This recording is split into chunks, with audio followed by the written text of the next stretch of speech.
dear. All right, so we're pushing to Facebook and YouTube at the moment. I'll just double check that we actually go live. It looks like we are. Before we kick off, as I scramble around the grounds.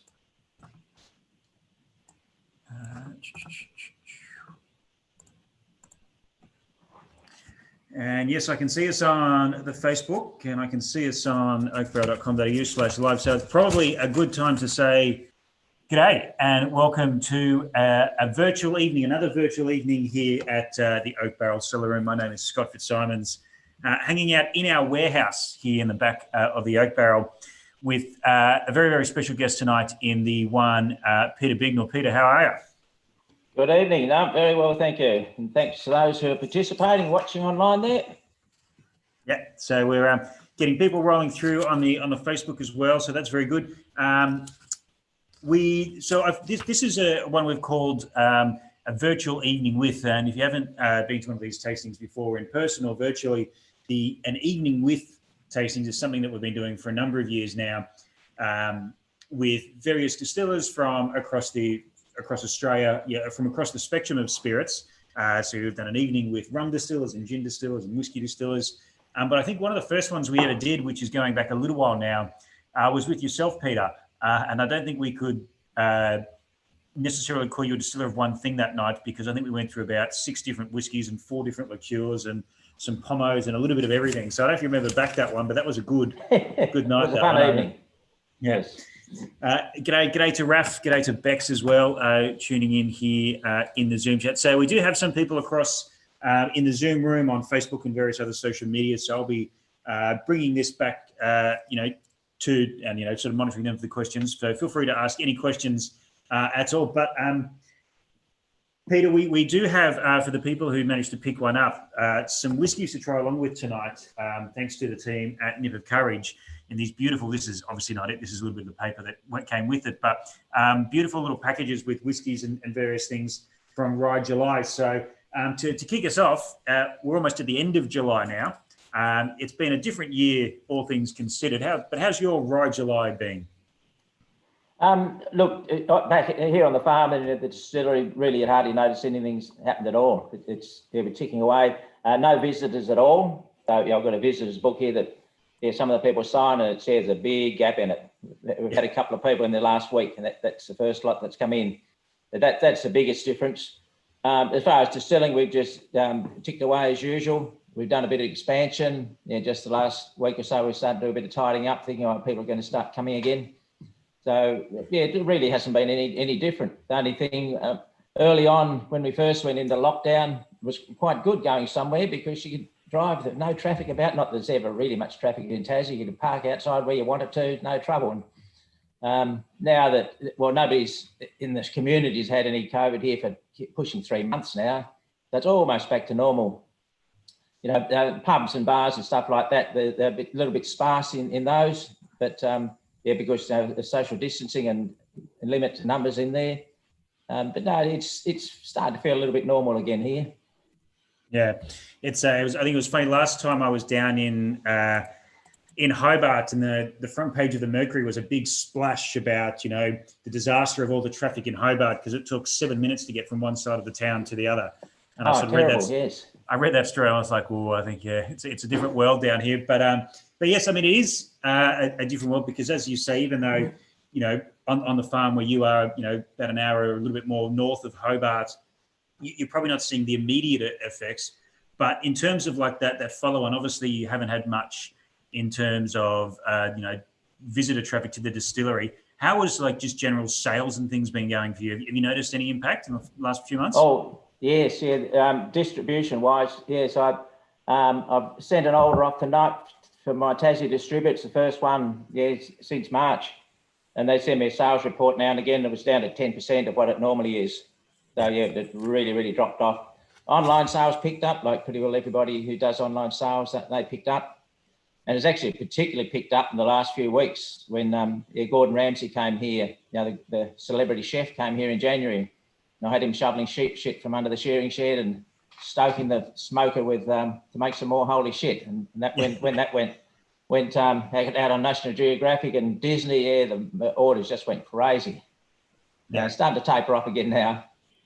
I want to talk about that because even up here in little old Sydney, that TV show, we felt the effects of that, but we'll get onto that in a little bit. I want to say a quick g'day to David or Caroline Taylor, who was in Cradle Mountain this week, I think, doing some very nice things like sitting in spas and drinking whiskey, which is always highly encouraged. But we're here to talk about your whiskies and your distillery, and I think we should pair right back to where you started from and where you came from, and as we get onto the first whiskey we're going to get into, because when you look at whiskey in Australian whiskey or even Tasmanian whiskey in 2020, there's a lot of it around, and there's a lot of variation, and that is quite a new thing. That hasn't been something that you could say every year, but you've been around comparatively, making whiskey for quite a long time. You did some of the very early whiskey fairs with us back in the day. So do you want to maybe just go back quickly to maybe people who've got into whiskey in the last couple of years and haven't heard this story about where you started and why rye and how, what makes Belgrove tick? Yeah, see, I'll go back just a little bit further than that. My family has been farming for 6 generations. Well, I'm 6th generation, and there's actually 2 more generations after me. And so we've been on the land for a long, long time. My brother and I were pretty innovative on things we did on the farm. We had a little cheese factory. We had one of the first deer farming licenses in Tasmania. Then I went on and grew strawberry, run a nursery, just growing the strawberry plants, just to sell to fruit growers all around Australia and even a little bit overseas. My brother and I mutually split up the farm. One of the other brothers had already left a few years earlier. And I moved down to Belgrove, which is just down the hill from Bothwell, where I was. But interestingly, not long after I moved down here, my grandparents' and great-grandparents' property at Bothwell, which they'd been sold for quite a while, changed hands, and the farm was called Nant. And they wanted someone to restore, the new owner wanted someone to restore the old flour mill to build a whiskey distillery in there. So that was probably what got me interested in whiskey in the first place. About 2000, what was that, 2008, 7, 8, something around about that. And I got a job there restoring the old water-driven flour mill that it was just been derelict for a long, long time. And while I was restoring it, I got interested in whiskey because Greg Ramsey, who was a project manager, who's a bit of a name in whiskey, the New Zealand Whiskey Company, basically taught me to drink whiskey. I didn't even like it before that. I used to have to, I must admit, and I've never drunk it since, with rye in it. Yeah, dry ginger with my whiskey. And since I had a taste with him. That's an underappreciated, role in the whiskey industry everywhere, is the people that go out and teach other people how to drink whiskey. That's a very important role for people. Yeah, but I must say the whiskey that got me into it, that he gave me a taste of a Lagavulin. I can't remember what age it was now, but it just suddenly hit me. Wow, there's some interesting flavours in here that I've never ever noticed before. And I've hardly ever mixed anything with whiskey ever since then, because I really want to taste what the whiskey is. And to me, drinking alcohol isn't just to drink something. It's really to appreciate the flavours. And I think these days people are going that way with food and drink. They're tasting it and appreciating what it is they're eating, not just shoveling alcohol down their throat or food down their throat. So it's the whole scene's changed a bit. But anyway, while I was at Nant, towards the end of the project, they advertised for a distiller. So I said to the owner, I wouldn't mind that job. I've got an agricultural science degree, did a lot of food technology and microbiology, etc. So I understood the basic science of whiskey making. And he said, yep, okay. And about a week later, I thought, no, I don't want to work for this bloke. Probably just as well I changed my mind. But anyway, I finished off the job there that's fixing up the old mill, and then came back onto the farm. I'd been growing rye corn for many, many years. It's the rye grain is what you make rye bread from. People might be a little bit more familiar with rye bread. It's just a grain. It's a little bit like smaller grained wheat. And I've been growing that here for years and years because, like I sort of mentioned at the start, it grows lots and lots of green green grass, and it'll even go up over the top of my head. It's really, really tall and produces huge amounts. We used to mainly grow it for the green feed for the stock. Every few years we'd harvest a bit of seed off it, plant it back in the ground again for the next year. And yeah, I was been here a few years at Belgrove, and I had a really good crop of grain. And after the sheep had eaten all the grass off, and then didn't need any more, so I let it shoot up the grain. I harvested it all and rang around a few agents to sell it, and nobody wanted it. Pretty typically when you're farming, if you have a really good season, everybody's had a good season, and it becomes a glut in the market. So I thought, damn it, what am I going to do? I know, I'll build a whiskey distillery, turned into whiskey. And so away I went. And it sort of came along at a good time, because I mentioned that the Strawberry Runner nursery, I'd been growing all these plants, and that business was starting to go belly up, because one of the fumigants I was using to get rid of the weeds out of the ground, it got banned. As far as I'm concerned, for no good reason, but anyway, it got banned. And they basically put me out of business. A couple of years, I was just, the only people making any money were the people here hoeing weeds for me.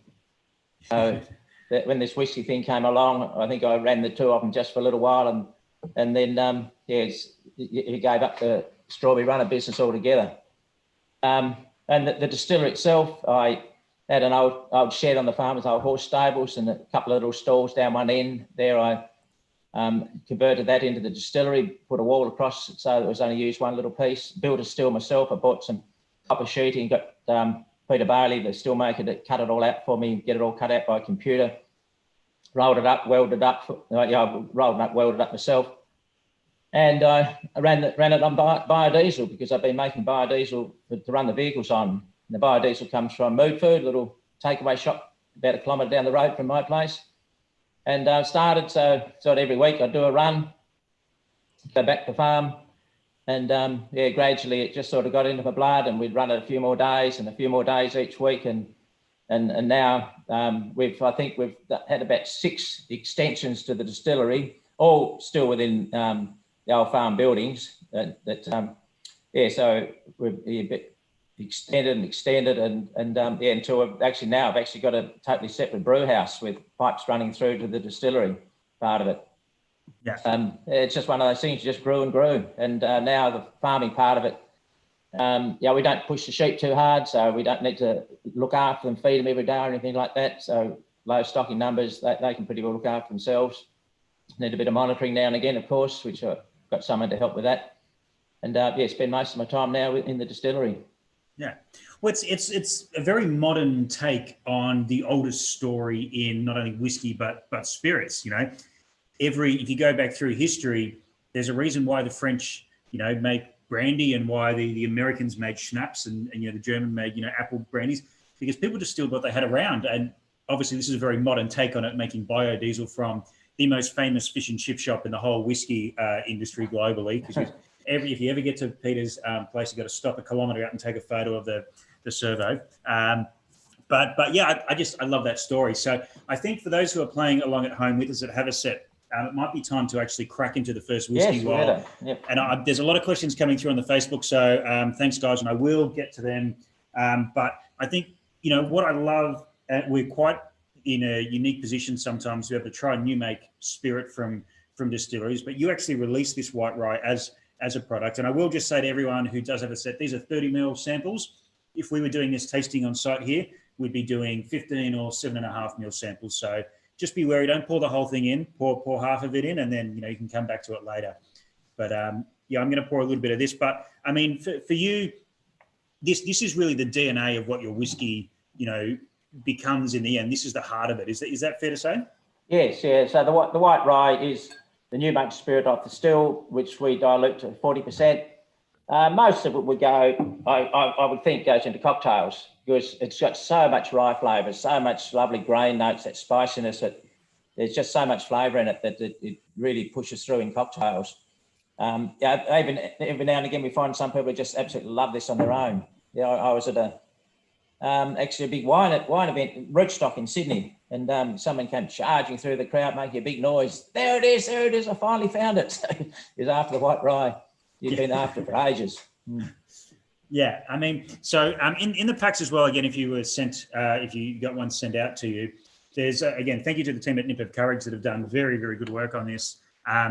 Bit of a grain sample of barley and rye, so you can actually see what the grain looks like. And I mean, typically, and particularly before you came along, Peter, when you said rye whiskey, obviously we make a bit of rye in Australia now, but it was this American style of rye and big and leathery and spicy.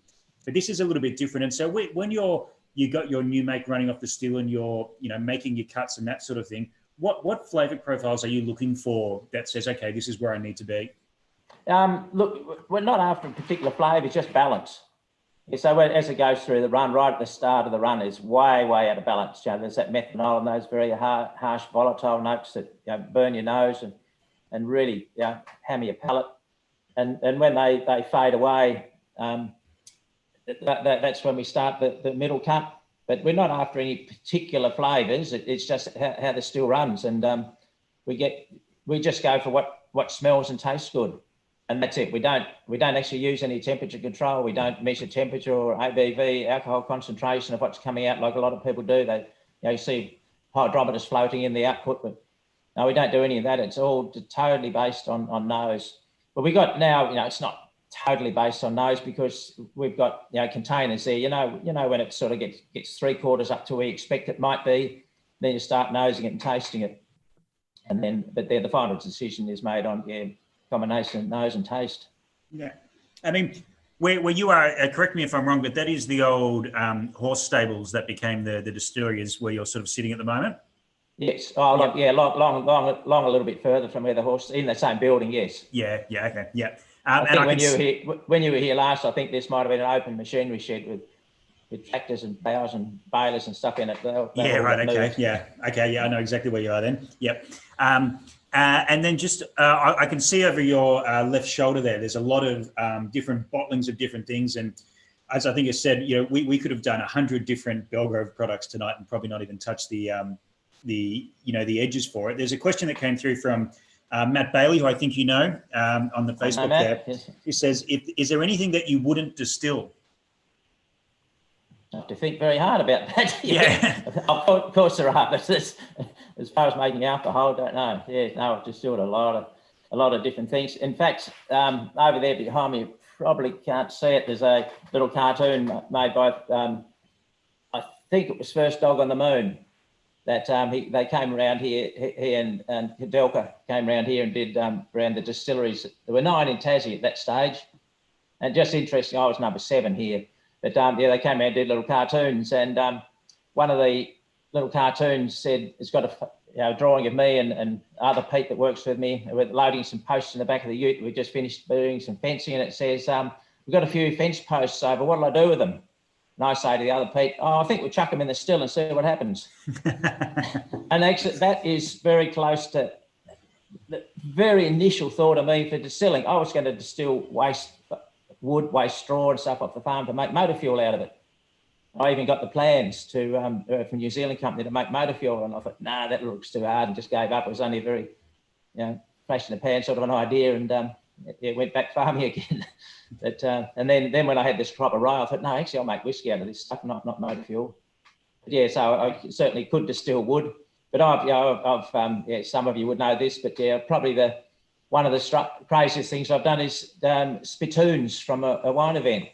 Going back to that. David Taylor, who enjoyed a bit of your Bogan Burnout a couple of weeks ago, actually did ask that question. I was like, what happened to that once? Because I know there was the Kissing Strangers, the first release. Yes, we did. I don't know what happened to the second one. The story here, for those who don't know it, Rootstock, it's a big festival up in, or was, it's finished now, but in Sydney at the Carriage Works. Yeah, Mike Benny asked me up there to present my whiskies there. It was really a winemaking event for natural winemakers. And they look after the environment. A lot of them are organic and biodynamic, and they don't actually use yeast. It's all wild fermentation, or natural fermentation, probably should call it. And a lot of my processes are just the same. I just hate waste. And I use as little resources as I possibly can. And so they invited me up there along with Ashley Huntington, who does wild ferment beers from Tassie here. And I noticed that the spittoons were getting fuller and fuller, and they kept coming around and tipping them out. And then I was sitting down to a little session where we were talking amongst a group of us, I think about 20 people in a little paid session where there was half a dozen winemakers from around the world, plus myself. And they all went around and told them how they run their farms and how they're all organic and don't waste and biodynamic, and gave everybody a taste. And I just noticed that they had a little sip. Then they'd walk over to the middle of the room and tip the rest of their glass out and spit in this big bucket in the middle of the room and go and sit down again. And came around to my turn, and after I'd had most of my speech, I said, I hate waste. I said, that bucket in the middle of the room got perfectly good alcohol and flavours in. I said, if I took that home and distilled it, brought it back here next year, who'd drink it? And I'm pretty sure everybody's hand went up. So I thought, right. So it was too late that year. So the next year, the organisers announced that we're going to collect all these spittoons and distill them. And so there was, what's their name at Marrickville, the little distillery, Poor Tom's, yeah. So the guys at Poor Tom's, they roped them in because they were nice and close to distill all this. Yeah, there it is. Yeah. I just remembered that I had one sitting on the shelf back there, so I went and jumped and got it very quickly. Yeah. So they those guys, they distilled it. Yeah, I went round there and spent a couple of days with them. Yeah, they hadn't actually distilled. They were making gin. They hadn't actually distilled a brandy before. I hadn't used their sort of still before, which is a four plate column. And between us here, we muddled about, and we got it all done. And it was lovely. Yeah. I was actually interviewed on ABC just after it in Sydney, then in Melbourne, and in Hobart, and then in Canada, and all over the world. People came and wanted to interview me about it. But anyway, I remember the ABC radio lady, when she was interviewing me there, she said, "No, what's it like?" And I said, "Oh, it's got this beautiful mouthfeel," and she nearly cacked her pants. She thought, yeah, spat out. I didn't mean to say it that way, but it did have a lovely mouthfeel. But I'm sure it was nothing to do with the spit. Yeah, I've actually been waiting for a while to open mine. It's called Kissing a Stranger, which is something you can't actually do in 2020. That's the closest I'm going to get to kissing a stranger. It's not allowed anymore. But yeah, I think, for anyone who maybe this is a first time, asking questions of Peter, this is, I think, what makes Belgrove so special is there's no distillery like it in the world. And Peter, your just willingness to give anything a go is quite special. But obviously tonight we're sort of going on the rise. And I do love this nose. It's not a typical rye whiskey. It's almost got this like chocolatey element to it as well. Like dark chocolate shavings, when you like almost that cooking chocolate you use and like you put in hot chocolate across the top and that sort of stuff. Then the palate is probably, when I think of white rye, I think, this is going to be quite really, really spicy. And the spice is there, but it's not intense. So yeah, it's quite interesting. I noticed there's a few people commenting there. And Aliez, who is from the Carrow Distillery, which does gin predominantly. She's a big fan of the white rye. And you just before we move on to the next one, you touched on it before. This is a product you can buy in the bottle, but you say it's mainly going into cocktails. I think so. Yeah, I'm not sure, but I think most people would rather the aged than the white. But yeah, but I reckon that's its best use, I think. But yeah, look, everybody's different. Everybody's taste buds are different. Interesting. These last couple of batches are getting a little bit smokier. There is a little smoke hint in there. It's not from peating. That's not peated. That the fish and chip oil that I burn under the still with a special burner, we get hot spots on the bottom of the still, and we get a little bit of charring inside the still, and that's what causes that smokiness. It's a compound called furfural, and it's fairly typical from direct flame heated stills. We have to be very careful we don't actually burn it. We have burnt a couple of batches, and they're into special barrels on their own called burnt rye. So it's going to be very interesting to see how they settle down. In fact, I've got some there that's over a year old now. It's settling down very nicely. It's just like a lightly peated whiskey now. Yeah, and Bex in the Zoom was asking about that smoke, where that came from, and you can actually look back into the history of Scottish whiskey and some of the distilleries that have been around for quite a long time. Is when they switched from some sort of open flame, which, as we all know, flame is not perfect, into steam coils or things that you can control very carefully and very precisely. the character of their new make changed, and then 10, 15 years down the track, the character of their 12 and 15-year-old whiskies changed when they went from direct fire. And so I think, finding any sort of distillery that has some sort of direct fire, and there's very few left out of the bigger boys in Scotland, is really cool. There's a few in Australia, and certainly this is one of them. And I reckon I've tried a lot of white rye, and the next whiskey we're going to get onto, which we'll probably start pouring now, the classic Belgrove Rye. I've had a lot of this over the past sort of like 7 or 8 years, and I don't think I've ever really had two that were exactly the same. They always differ a little bit. Can you tell us a little bit about this whiskey? Because this is the one that a lot of people are going to see for the first time. It's sort of the first one they'll encounter. Yes, the flavours are probably standardising a little bit more now, because initially, like any distillery, you start doing single barrel releases. So obviously every barrel is going to be different, especially when you're using different types of barrels that had different, malt whiskey or Pinot or whatever in them. They're all going to be very, very different. But now we're starting to try and get a little bit more consistent, and we vat at least 5 barrels together.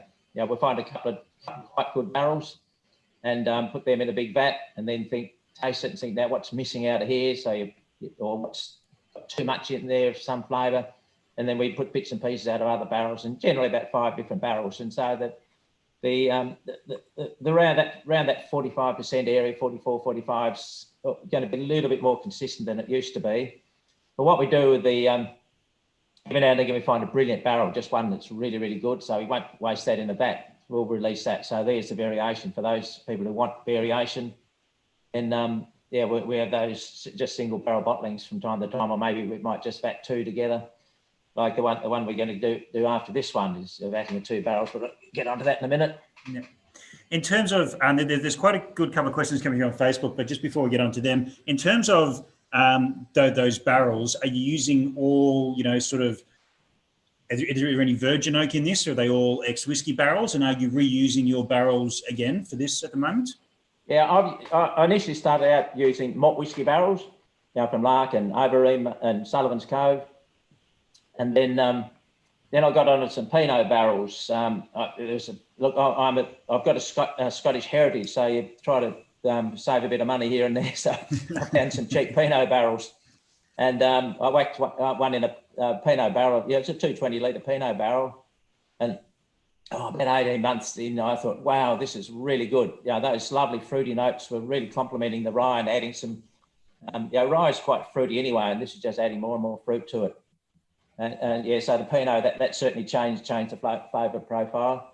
That very first Pinot barrel, it got so good. I thought, right, I've got to stretch this out. So if any of you who've been to the distillery, I was climbing up the ladder and siphoning into the bottles. If anyone there might remember that. That was the barrel, and I was trying to ration it out. I thought, this is too good. I just can't sell it off in one hit. And I sent it off to Jim Murray.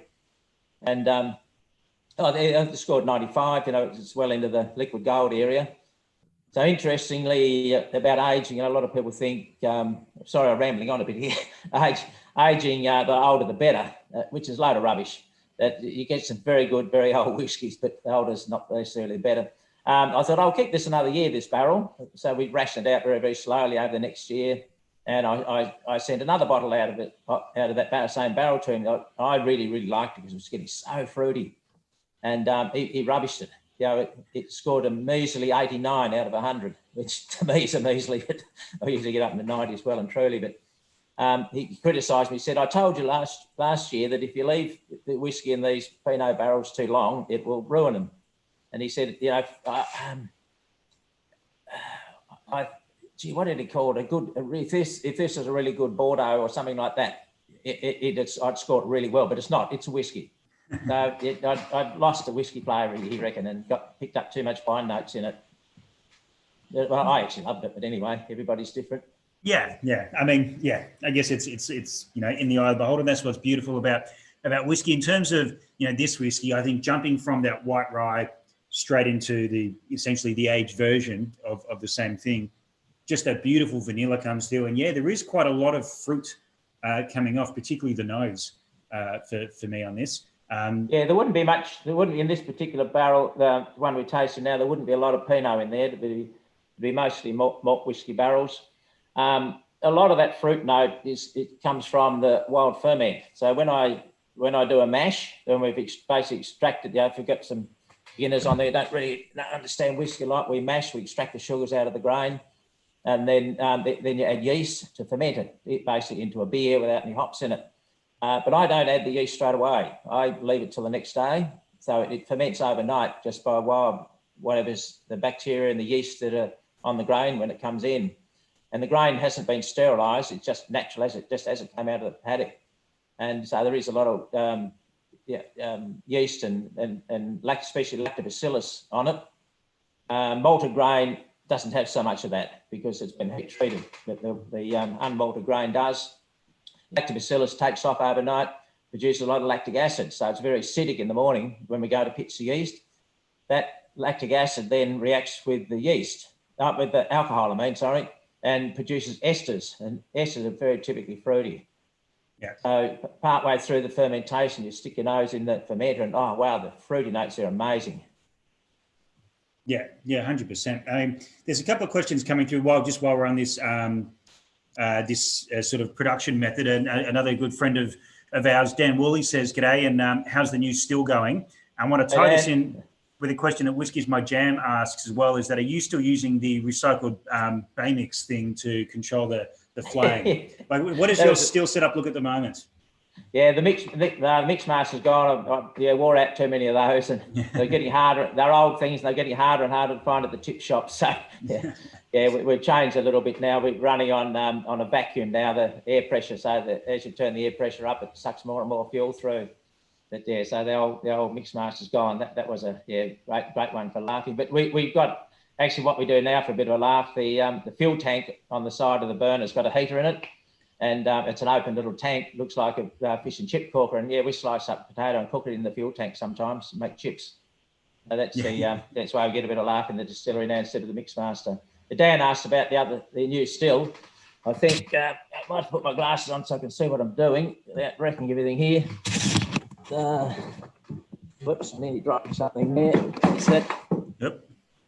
That looks like it's on the wrong side. It's still on its side. Still on its side. I'm thinking I haven't drunk that much yet. The world should still be vertical for me. I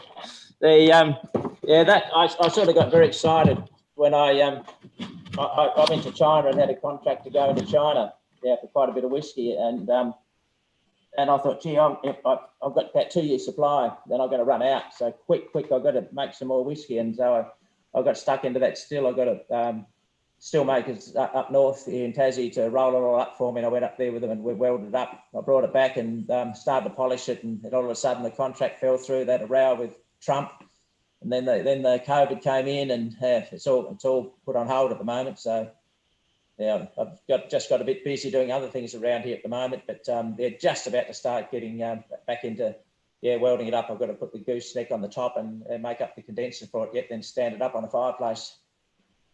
Yeah. Maybe when we do this again next year, we'll see it in action. We can talk a little bit more about it. Hope so. So, I mean, getting back to this, there's a few comments about this whiskey coming through. I mean, this is your core, the bread and butter. And yes, I get all that sort of like that stewed fruit. And as you sort of point out, it's not that red berry thing that I suspect we're going to see on the next whiskey. But this is, the first one was a white rye. It's not old enough to be called a whiskey. This is a rye whiskey. What does that mean actually in real terms as opposed to a single malt? Like, is this only rye grain, 100% rye in this? It's 100% rye, which actually in itself is very rare. Yeah, most rye whiskies in America, a very big percentage of them would only have about 60% rye in them. A couple of reasons. Rye puts so much flavour, you don't really need a lot of it. And it's a much harder grain to work with than barley. Barley is just so easy compared with rye. And it's just more expensive too, per litre of alcohol, the cost of the grain is quite a lot more expensive. I do grow it myself, so it doesn't cost me so much in dollars, but I still got to put the work into growing it, planting it and looking after it and harvesting it. So it does cost me, even though I don't fork out many dollars for it. Yeah. Have you seen, I remember when you did one of the very early whiskey fairs, I think we're going back about, 6 or 7 years now, and you were there and surrounded by a lot of Scottish single malts and some Australian single malts. It wasn't a huge amount, but the concept of an Australian rye was quite challenging for a few people. Now we turn around and we've got, just down the road from where we are, Archie Rose has got a rye malt. Halfway between us in Melbourne, there's Gospel Rye. So there's, Cameron over in Western Australia, he's got a rye with his Tiger Snake. Have you seen from your interaction with whiskey drinkers the more acceptance or more understanding of rye in the past sort of like half a decade? Yes, before when you have someone come to the distillery back in the early days, very few people knew what it was, and I had to explain to them, look, this is very different from malt whiskey. Don't expect it to taste like a malt. It's quite a lot more spicy and peppery, and I had to explain that to them before they even tasted it. Otherwise, they'd probably turn their nose up at it. But these days, now a lot of people turn up and say, I just love rye, and they're straight into it. Don't have to make almost excuses for it not tasting like malt whiskey. I remember when the first peated rye came through, and where we are in the CBD, for people who aren't particularly aware, in normal times, there's a lot of international tourists around us when the hotels are quite busy. And I reckon we sold more peated rye whiskey to Americans going back because they'd never heard of the concept before than staying here. I think was quite interesting. And, this isn't a typical rye. It's very much a Peter Bignell rye. And, Raf, who is a regular at our tastings, who very much is pretty much at every Scotch and Australian whiskey tasting, we do comments that I never liked rye whiskey until I tasted my first Belgrove, which I think is pretty bad. And I don't think Raf's alone in that either, which is quite interesting. But yeah, I mean, you've also, again, going back to the question Matt said, it's not just various things you've distilled. You've distilled a lot of different grains as well. So you've worked with some malt in the past, malt barley. Is that an ongoing thing, or is still rye the focus? Yes, look, part of the reason I get progressing very slowly. Part of the reason I do all these different things is I get bored very easily. I've got a very creative brain that just loves doing new challenges all the time, making something. Tell you the truth, I wouldn't. If I was making malt whiskey, I'd be sick of it by now. To me, it's just too much routine. Some people love that routine. I don't. Well, wait on, my battery's going flat. I'll be back in a moment.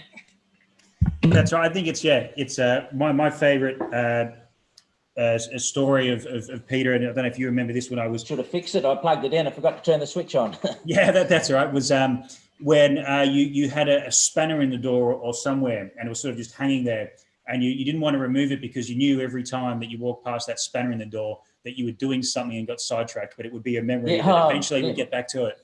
You can hardly get into my workshop. There's so many projects on the half-finished projects on the go there.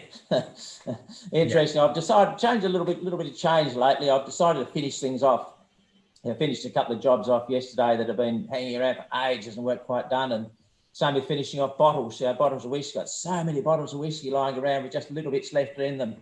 I thought, damn it, I'm going to finish some of those off. So I've sort of changed my attitude a little bit to what I'm doing. But look, I just love being creative. And so I just love experimenting with all sorts of things. And I'm going to start tinkering with a bit more malt. We just started doing, I guess we can call it pot still whiskey. It's about 80% unmalted barley and 20% malted barley. And gee, it's amazing how sweet the new make spirit is. That's beautiful, that is. But there should be a few years yet before that's out on the market, but that's sort of our latest delve into something a bit different to relieve the boredom.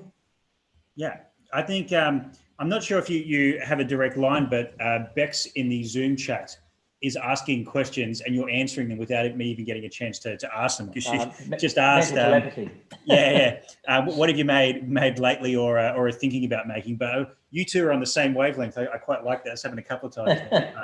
That's quite interesting. So like, I hesitate to describe it as obviously like a pot still style is very famously, an Irish style of whiskey.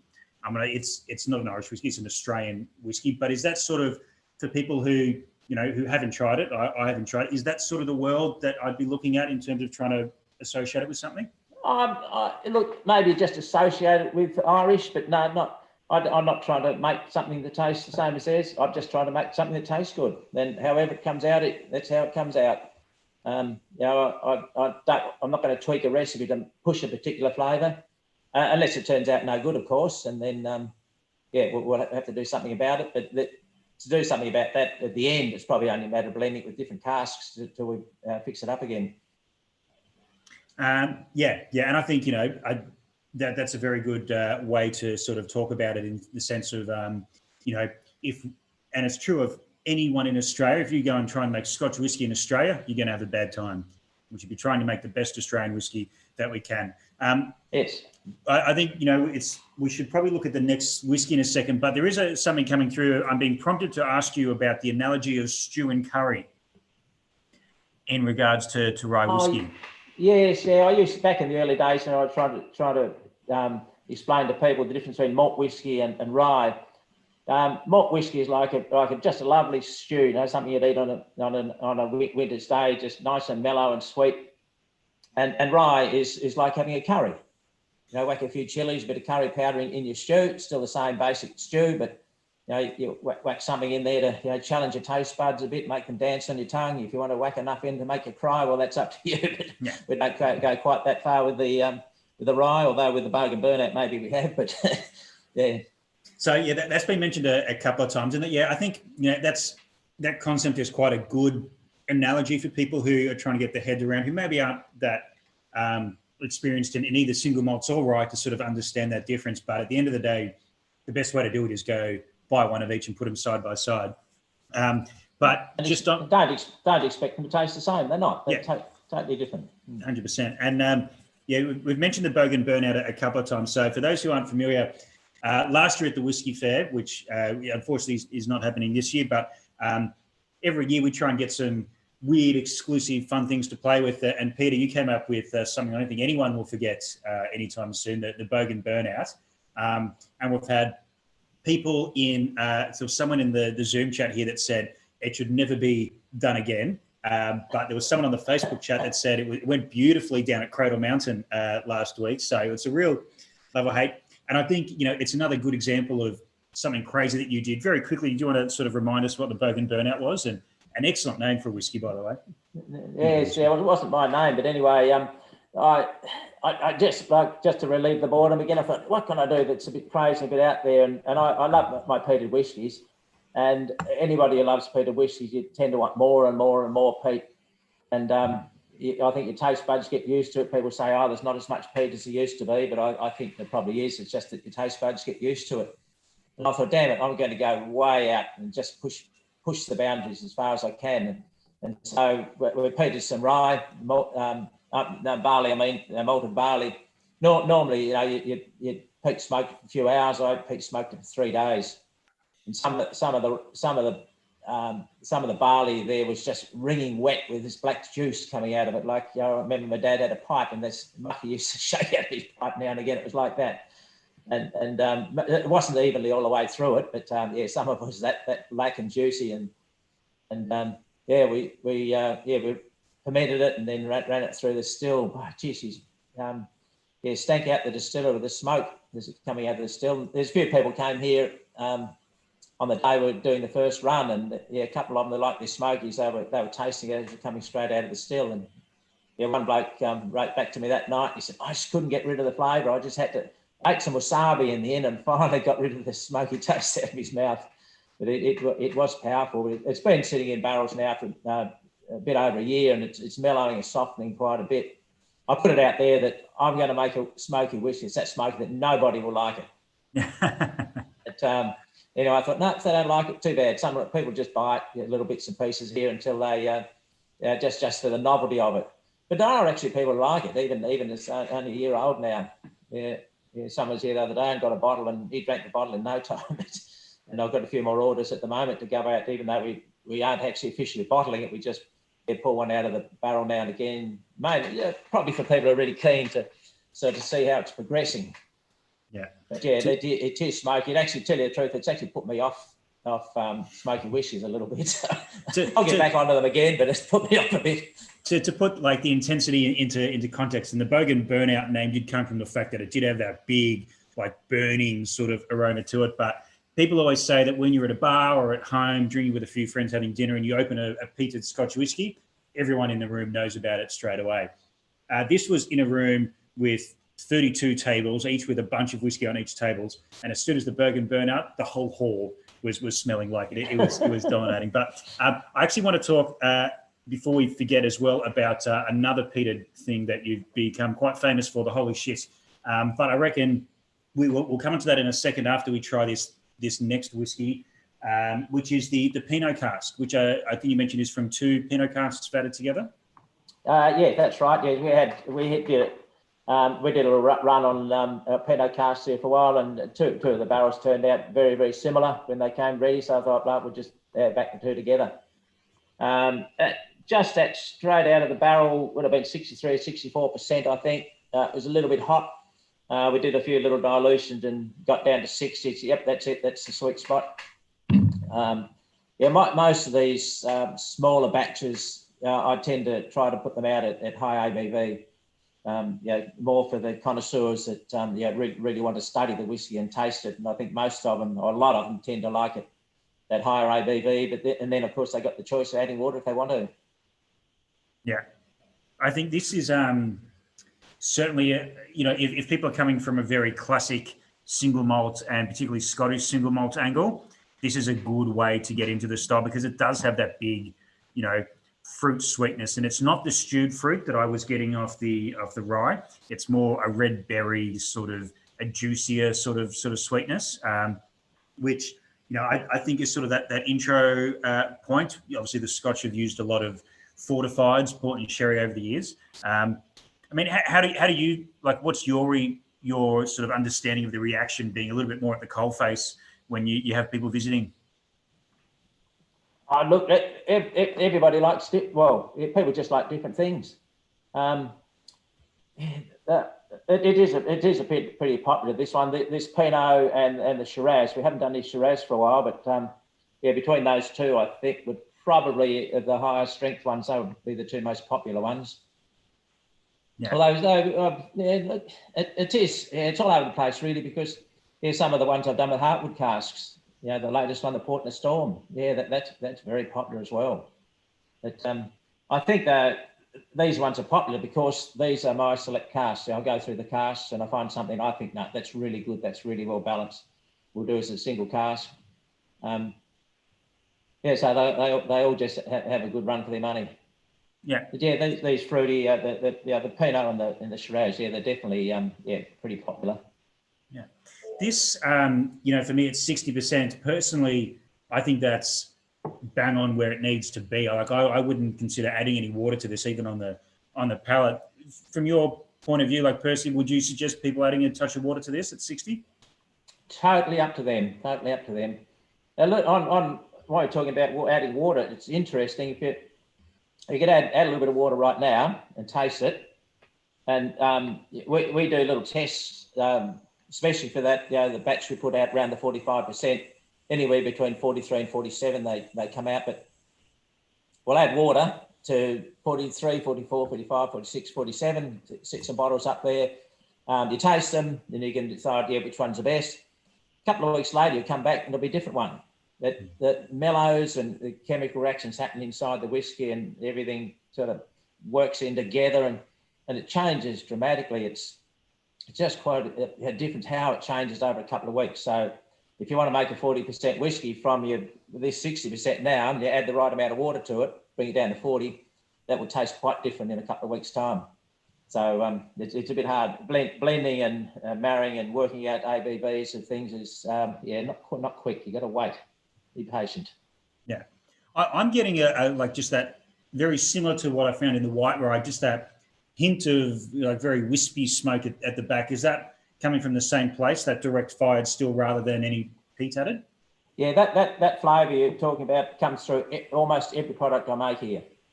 Yeah, so we do brandies, we do the white rye and coffee liqueur, which we're coming to. It's all got that little smoke. In fact, people who know Belgrove products say, I can taste yours still. They just know the still. Yeah. And speaking of smoke, we've got an online store here, and you have analytics that you can see what people are looking at and the trends of what's happening. And guaranteed, if I log on to analytics right now, or I do it in 2 hours time, or 6 a.m. tomorrow morning, there will be someone looking at Belgrove holy shit on the website. And I've had a lot of phone calls recently from some, people with American accents and that sort of thing who have asked me for this Belgrove holy product, being a little bit nervous about saying the word shit.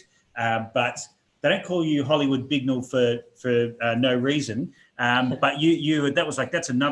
that's a very specific peated whiskey that you've released in the past. Do you want to tell us a little bit why that maybe is quite popular at the moment? Yeah. The reason it's quite popular at the moment, it crashed my website, and but because Gordon Ramsay, the celebrity chef, which I think we touched on right at the start of the show, he heard about the holy shit and the fact that I'd won quite a few medals with Jim Murray's Whiskey Bible. In fact, I got Southern Hemisphere Whiskey of the Year 2019, I think it was. But he heard about it and he wrote to me and said, "Oh, can we come and do a show there?" And he said, "I want a dirty job, something that I've actually got to do some work for it." And I said, "Yeah, I know what we can do. Get to shoveling sheep shit." So I put him in the wheelbarrow to take it down the shearing shed, and we lifted up the floor, and he shoveled all the sheep shit into the barrow. I think the reason Americans don't say the holy something is that the word shit was beeped out in all of Gordon's talk. Oh, really? And even the bottle, the label, the shit label was buzzed out. So they had to assume that it meant shit. Some of them know, but some of them don't. Which is a little bit different from Gordon's swearing on a lot of his other shows. I didn't know that. I mean, but so what is it? Because we've seen it before. It's not the first time you've done this, but it's instead of using peat matter, which maybe you want to talk about some of your peat, you're actually using sheep shit to impart a smoky flavour into your barley. In that case, was it rye? Rye, yeah. Right. Yeah. So traditionally, again, a little bit back to smoke, in case people don't realise that they were Scots. I presume that's probably where it started from. They'd dry their malted grain, they'd soak it in water, let it sprout, then they had to dry it out. So they'd light a fire underneath it to dry it out for heat. Otherwise, the grass would keep growing and eat all their sugar and their enzymes back up again, even though they probably didn't know what it was happening. Their fuel source was peat. So the peat used to drift up through the floor and the holes in it where the barley was sitting there to dry out, and the heat would dry it out, but the smoke would contaminate the grain. A lot of people like that contaminant. Yeah, typically the Irish whiskies weren't, I believe, that they weren't peated because they had a bit more money, the Irish, and they used to burn their peat in ovens, and so only the hot air dried the grain, so it wasn't smoky. But peat is decayed vegetation, or partly decayed vegetation. It just falls into a very damp, wet environment, and it's very acidic and not much oxygen there, and it just breaks down very, very slowly, and it's sort of on its way to coal in a way. Sheep shit is much the same. Sheep eat grass, it's vegetation, goes through their gut, very acidic inside there, very low in oxygen. Instead of taking 200 years, it only takes two days, and it's out the other end. Then we dry it and burn it. And sheep dung, cattle dung, animal dung is used around the world in a lot of countries, a lot of developing countries as a fuel. And when it's burnt, it doesn't smell nasty at all. It just smells like just smoke. It obviously not shit flavoured smoke by any means. It's just burning rotten wood, sort of almost. If you burn rotten wood, it smells a little bit like that. So I thought, well, there's only the shearing shed just 20 metres off the end of the distillery. There's heaps of it under the floor there. So that I'll try burning that. I think I may have heard, I can't remember now, it's getting back a fair few years now. I may have heard about the Floki whiskey from Iceland. The Icelandic people, they smoke a lot of their fish with burning sheep dung, because they have sheep in the house during the winter time and a lot of dung, and so they use that to smoke a lot of meat products. Yeah. And so the distillery over there put out this Floki whiskey that they smoke with the sheep dung. But I reckon I've probably heard from them that although Bill Owens from the American Distilling Institute claims that he told me about it, but I think I knew about it before he told me. Yeah. Hey, did you ever get a chance to try that Floki one?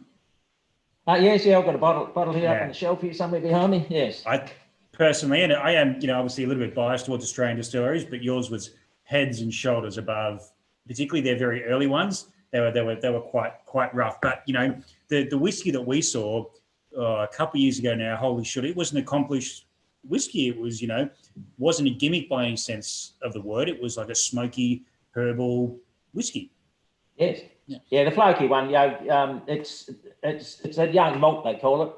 And so, it's not really whiskey. Apparently, I did hear something the other day that they actually do produce a whiskey now, an properly aged one. None of it gets to Australia. Yeah.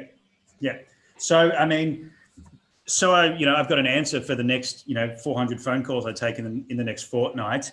When can we expect the next batch of holy shit sort of coming to maturity? Yeah, it'll be a couple of years yet, because we did this back in January, probably February by the time we got into the barrels. So give it 2 years, then it's minimum age, then it may or may not be ready.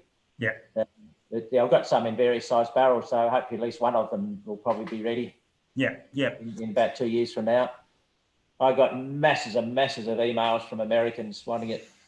So I've stored all their emails up so that one day if I get into America, then I can email them all and say, yep, she's there. So yeah, 100%. I mean, I think it's really important when we talk about whiskey, and I think this is quite a good segue.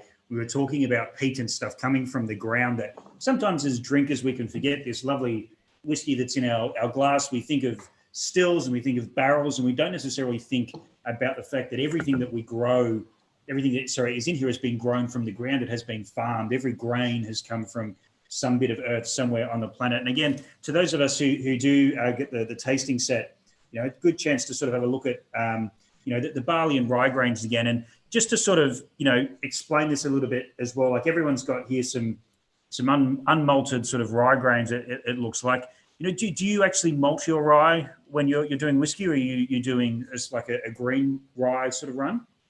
We malt about 20% of the grain. So those who've visited, taken lots and lots of photos of a big old industrial clothes dryer going very, very rusty now. It's just about to starting to fall to bits. So what I do, I malt the grain. Well, I put the grain in the old tumble dryer, which has got a bit of finer mesh in it because the holes are too big. Got a little sprinkler in there and a timer on it. So several times a day that turns on, sprinkles the water on the grain and turns it over just to keep everything nice and even temperature and even moisture.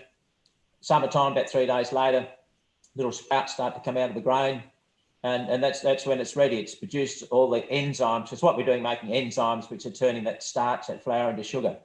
So you're essentially tricking it into thinking it's springtime and it wants to start sprouting.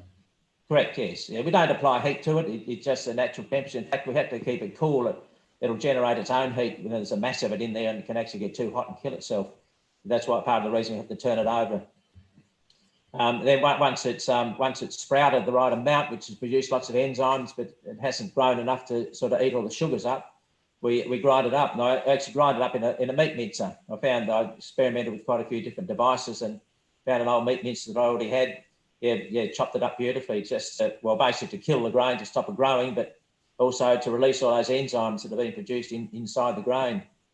And then when we cook up in a big vat some 80% of the grain, we mill it to a very, very, very coarse flour and cook it in hot water. It's up about 90 degrees, and basically make a big vat of porridge. So when I do oat whiskey, it's basically a big vat of oat porridge, very thick. Once it's well and truly cooked, that basically bursts the starch open so the enzymes can get at it. And then we cool it down to where the enzymes work best, and then add this enzyme paste that's come out of the tumble dryer and the meat mincer, and add that to the porridge. And those enzymes stir right through the porridge, and then turn all the starch into sugar. Yeah, awesome. I think it's such an honest way, and we're very lucky today to be able to go through the white rye into the standard rye whiskey into this this special release. Essentially, I'd encourage sort of people to go back at the end, maybe after we finish up, and try the white rye again, and you get a different appreciation for that pure DNA. But after a little bit of time, particularly on the nose of the Pinot cask, I've got a lot of like tropical fruit, and particularly pineapple was jumping out at me. And you've done some pineapple distilling, I think, at some point. Whatever happened to that? Yeah, there's a young guy comes here now and again on his way to Hobart. calls in and has a bit of a chat, and occasionally brings some friends down, and he knew I sort of distilled all sorts of things, and he was making beef jerky, and usually with really hot spices and things on them, and he decided to do something a bit more mellow, like almost like pizza with pineapple. So he got some pineapple juice and marinated the meat in the pineapple juice, and then dried it, and brilliant. It was lovely sweet beef jerky. So he went upscaled and decided he was going to go for organic pineapple juice. And so he bought a pallet of frozen bottles of organic pineapple juice, which was unpasteurized or anything, and did a little test batch, and it destroyed his meat. It just basically turned it to pulp. All the enzymes and the acids in this unheat treated pineapple juice, it just reacted with the meat and just tenderized it to a pulp. And so he was stuck with all this pallet of frozen pineapple juice. He didn't know what to do with it, no labels on it or anything. So he rang me up one day and said, "Oh, do you want it? You make something out of it." "Yeah, righto." So he sent it down, and we thawed all the bottles out and chucked some yeast in it and fermented basically into pineapple wine. And then we double distilled it and turned it into a pineapple liqueur. It's interesting when you distill things, you concentrate certain flavors, remove some flavors. Pineapple juice distilled, we get very, very little pineapple nose through it. So those flavors you get in the pineapple must be not very volatile, because the volatile flavors are the ones you get through. So the pineapple flavors can't be very volatile, must have quite a high boiling point. Very little pineapple flavors. So we had a few bottles of pineapple juice left, so we added pineapple juice back to it, cut back 18%, add a little bit of sweetener to it, and had 100 or so bottles of pineapple liqueur out there for a while. So that's done. There's none of that left? No, none of that. Oh, there's a couple of sample bottles here, that's all. Nothing there for sale. Yeah, but it was just one of those little fun things to do and not waste. This pineapple juice is just going to go to waste. Yeah, and we are going to get onto one of those fun things, in a second. But before we sort of like leave whiskey behind, these Pinot Noir casks that you've used for this, are they, now that they've been emptied and put into a batch, are they going back into rotation? And I mean, where do you get your casks coopered from, and how much are you buying in, and how much are you reusing? Yeah, no, I reuse them a couple of times at least. Depends if it comes out with heaps of flavour in it and heaps of colour, then I'll probably just refill them again. If they're a bit lacking in flavour and colour, then or they had to spend a long time in there to pick up that flavour and colour, then I'll recooper them. All I do, I just take the end out, knock the hoops off, take the head out of it, put it back together again without the head, and set fire to it. We just with the LPG torch and roll it around for a while. The whiskey cask is no trouble at all to light. You just light. In fact, you can just chuck a little piece of newspaper in there, light a newspaper, and away they go. The original wine cask, sometimes I refire them as well, but they take a lot of getting started because there's not enough alcohol in those. But the recouping the whiskey cask, is really easy. Yeah, and I can actually see over on your right hand shoulder there a very famous photo that's done the rounds for many years of you setting fire to some casks there, and hopefully not setting fire to yourself in the process. Just a bit smart ass one day. I decided to do two at the same time. But I mean, like just on that point, there are cooperage houses in Australia that a lot of, particularly the bigger distilleries that require a lot of barrels and a lot of consistency buy from, but there aren't that many coopers around. Like, do you cooper all your own barrels or? Yes, actually, I bought a brand new American oak barrel the other day just to see what had happened with rye and that, see if it made it a bit more like the Americans. Not that I'm trying to copy them by any means, but just to see what would happen. But mostly I do my own, but I do buy barrels from the coopers from time to time. When they've got something that I want to try. I don't use much port and sherry. In fact, I think I've only got one port barrel in the whole distillery. Because rye, as you noticed, has got so much fruit notes in it already, and I just don't think I need any more of those port and sherry fruit type notes. And I don't need anything sweeter. I think it's pretty well balanced already. So I don't bother with it, and they're expensive too. So that's one reason I try to run this whole place on a shoestring. And I think getting back to Scottish heritage again and the grandparents came up through the Depression and that sort of thing. It's rubbed off on me. So we don't waste anything. We try to use what we got. You've actually just that concept of never wasting anything, which, essentially if we were, doing high school debating, that would be the team line. But I remember you mentioning once that during the winter months when it gets colder, some of your heads and tails off-cut spirits might help in the car to defreeze a windscreen. Are you still doing that? Yeah. I'm not in a good car, I don't, but the old farm vehicles, yes. Because I'm worried it's going to bleach the rubber and the windscreen wipers a bit, but it gets the frost off the window very quickly. And actually got an old Hilux ute we drive around the farm, and the radiator's been leaking a bit. And a couple of weeks ago, we noticed that you didn't have much water in the radiator, and I didn't have any antifreeze left. So I thought, damn it, we'll just fill it up with heads, the radiator. So that's a really good antifreeze, high alcohol. So I remember when I was a kid, our local freight driver, he used to put methylated spirits in his radiator instead of antifreeze. The old antifreezes those days used to cause a bit of rust. They don't these days, but so he wouldn't use antifreeze. He'd put metho in it. So I thought, the heads will do. Yep. I guess there's radiator. You've got to be quite careful, driving a tractor around a farm and having the aroma of new make whiskey surrounding the cabin a little bit. Yeah, that new make whiskey, it's only the heads. When you spray it on the windscreen and then some of it gets sucked in through the air vent and through the heater, it smells beautiful. The heads smell terrible, but I don't know what it does to it when it sort of flashes off outside in the frost. It must get rid of some of those nasty flavours, and when they come inside, it smells good. Yeah, and I could pretty much look around this room here and say, have you distilled this? Have you distilled that? But another one of your weirder experiments, well, not weirder, but more uncommon, was distilling bread. Was that correct? Yes, that was another waste product. At the Taste of Taste Festival many years ago, the stall next to me at the end of the event, they had a pallet and a half of bread left over. They mucked up their order, and someone had gone and used the new bread instead of anyway, they stuffed it up. And he said, do you want this? You got sheep? You want to feed this to sheep? I said, yeah, I'll do it. And I had a Land Cruiser wagon and a trailer with all my gear in the trailer, and I opened up wound the windows down on the wagon and stuffed all this bread inside the wagon. There was just room for my wife and I to sit in there, and the rest of it was just chock full of bread. Brought it home, took some of it down the paddock. Sheep didn't want it. They didn't like it. They had plenty of grass to eat.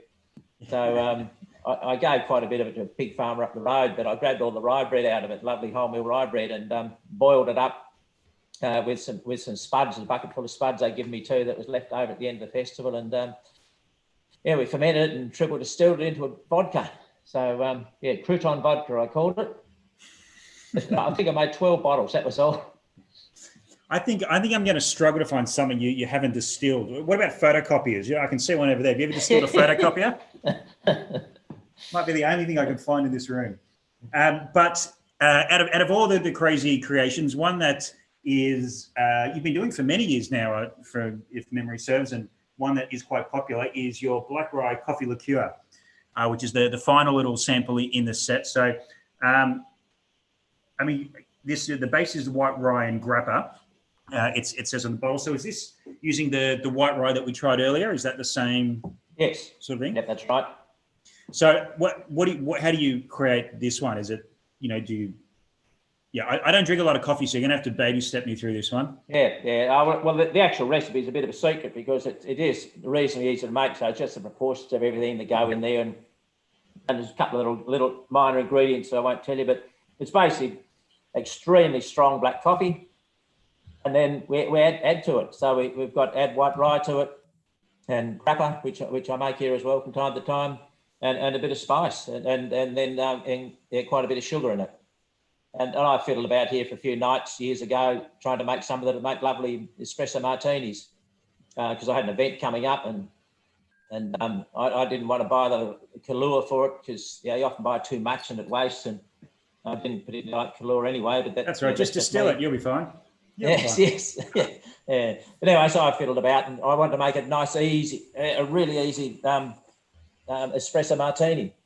So I wanted just 2 ingredients. So I just wanted my brew, my batch, whatever it is, plus coffee, black coffee. So you just did 2 ingredients, mix the 2 together, ice shaker, shake it up, and I fiddled about until I got what I wanted, and then made up made up 2 bottles of it, and experimented, tasted, and gave it to people to try, and that's good. So next time we made up 4 bottles, and then we do it in 100-litre batches now.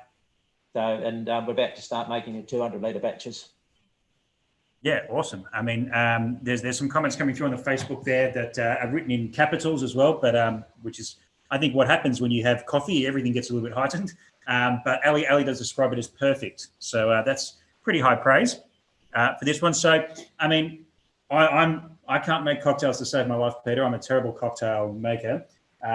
So for the people who like, that espresso martini, like you got a bottle of this at home, like I'm just sitting here and going, just maybe if you want to put over ice potentially, but otherwise that's pretty good to go as is. What would you suggest? It's nice, you sip it like that. But just a cocktail at home. You only want to make up a 90ml cocktail, which is typically what an espresso martini is. You just put 45 mils of black rye, 45 mils of black coffee. Make sure the black coffee's cold. I had tried shaking it up with hot coffee and it blows the lid off the can and goes everywhere. But and some ice in it, of course, to get that lovely crema head, and produces beautiful head. Don't shake it too long, or the whole thing will turn up like ice cream, brown ice cream. And also, it's lovely. It is lovely on ice cream. I want to talk about ice cream too. Yeah, I think it comes down. I think there's an element of there's a lot of coffee liqueurs and coffee spirits and coffee flavored, tequila, rum, vodka, whiskey, all that sort of stuff. But you're using quite a premium base spirit. You look at the white rye, which essentially is a white spirit. There's some very, very cheap vodka out there that you could use instead, but you're using a premium, base spirit to make your coffee liqueur. So I think that shows, and I think that's important to remember that not all coffee liqueurs are created equally. Yes, yeah. I think the rye works really well with coffee because they both got bitter notes in them. And when I'm working on flavors, I try to work with complementary flavors. This has got that flavour in it, that's got the same flavour in it. The two should mix together, unless you overpower that flavour. You don't make too much of it, of course, but that's complementary flavour.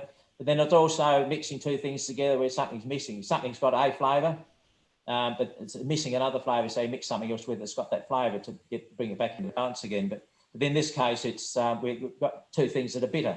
Coffee's bitter and rye's bitter, and I think that's why they complement each other, and the rye it just works so well with coffee. Yeah. There's Kathleen Davis has just posted a bit of a cocktail recipe in the Zoom chat. I just wanted to sort of share to the Facebook and to the Oak Barrel / live people watching, which is 1 part black rye, 1 part white rye. So black rye being the coffee liqueur, and 1 part little dripper, shake over ice and serve. There's a bit of a house favorite there, which I can sort of get behind. Look, I'm not a big coffee drinker. I think I'm not a big hot drink person just in general, but I think the way I can get behind coffee is when there's very good booze added to it. I think that sort of gets me over the hill with this sort of thing. And it's great. I feel like after having a few of these, I can get out and go partying tonight. Yep. Well, people say, wake you up too much coffee. You can't have that at the end of the day. But I say, it's the coffee wakes you up, but the alcohol puts you to sleep. So you're neutralised again. So you're right. Yeah, just a nice balanced level there. Yep. Yeah. Well, like, mate, this has been very, very special. Like, what? Obviously, we talked a little bit about the question from Bex, I think it was, in terms of what you're doing, with that, pot still style. What can we expect from, Belgrove in the next 6, 12 months, or do you not know yet? Like, what's happening at the moment? Yeah, well, in 12 months, I hope the Bogan Burnout will be out properly as a whiskey. I don't, the smoke's just so powerful. I don't think that that matters what happens behind that. So I reckon that give it the 2 years, that'll be fine. But it is starting to taste reasonable now. For some people, there's people that won't ever like it. But what have I got on the go? The next thing coming out. Well, just the most recent extra one that came out was another oat whiskey. Just came out a few weeks ago. They got oat, which is actually 4-grain whiskey, but the major grain in it is oats. There's 4 grains: there's oat, wheat, rye, and barley, all grown here on the property. So all the whiskies I make the grains that I grow here, unless I actually specify that I don't. The next one to come out is another peated rye. Yeah, so cool. I've actually, we're just working on it now. Might even start bottling it tomorrow or maybe next Thursday, next time a lady comes who helps me bottle.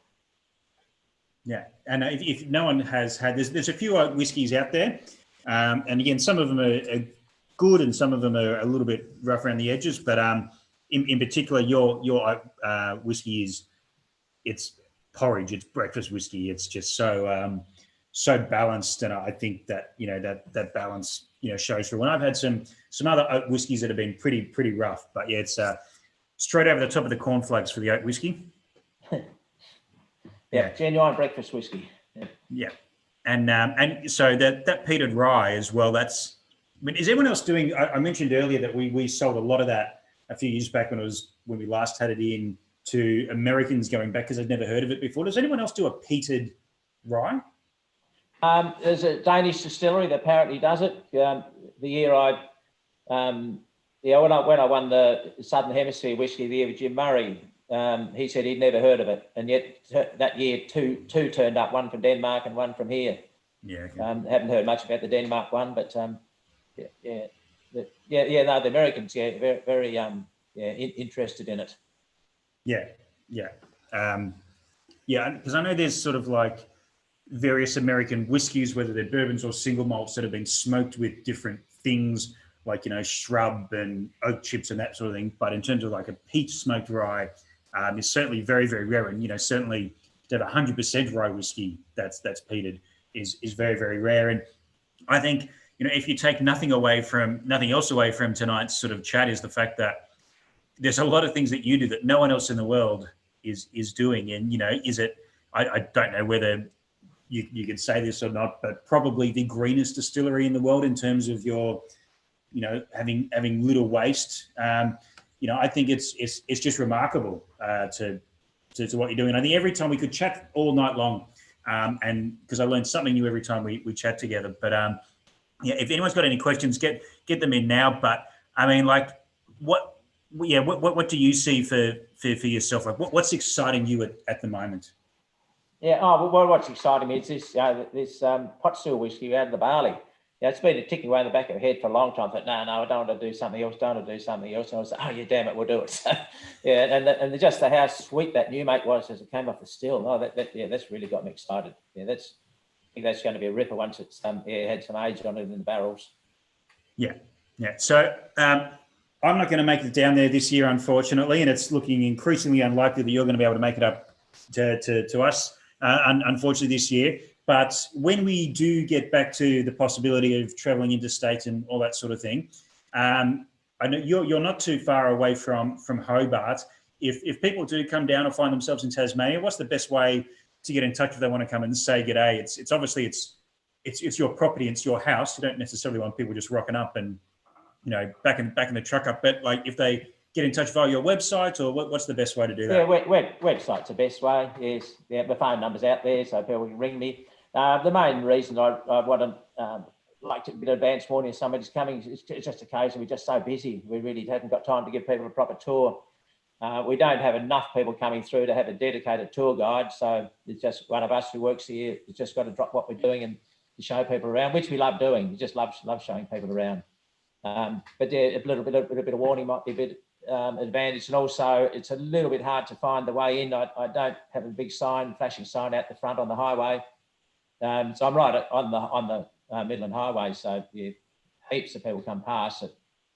I don't want people just dropping in. I call them tie kickers. I hope there's none of them. I'm sure there's none of them watching this. They wouldn't be interested, but just want to come in and have a free wine. Oh, there's a distillery down there. Why don't they got free wine for us? I don't want those sort of people. And I want people who are interested. I just love showing people around who really got an interest in the subject and explaining all the science and the art of it to them. And I had so many comments that people have been to a lot of whiskey distilleries around the world, and this is my favourite distillery. That's in my visitor's book there a lot. Yeah. Before I let you go, and just to before I forget as well, obviously we've got a little bit of Peter's products here at the Oak Barrel. You can also go to Nipper Courage website. I think it's nippercourage.com. You can just sort of Google that out. But also your site, Belgrove. If you just Google Belgrove Distillery, that's probably the most comprehensive collection of all the crazy things that you've got for sale at any one time. And a question coming through on the Facebook before I let you go is, what's the worst distillation experiment that you've done? The one that didn't make the website.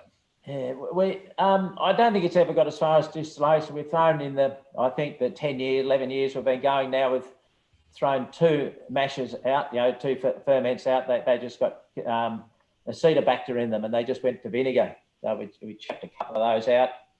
But I think that's all. That it's amazing how you can fix stuff.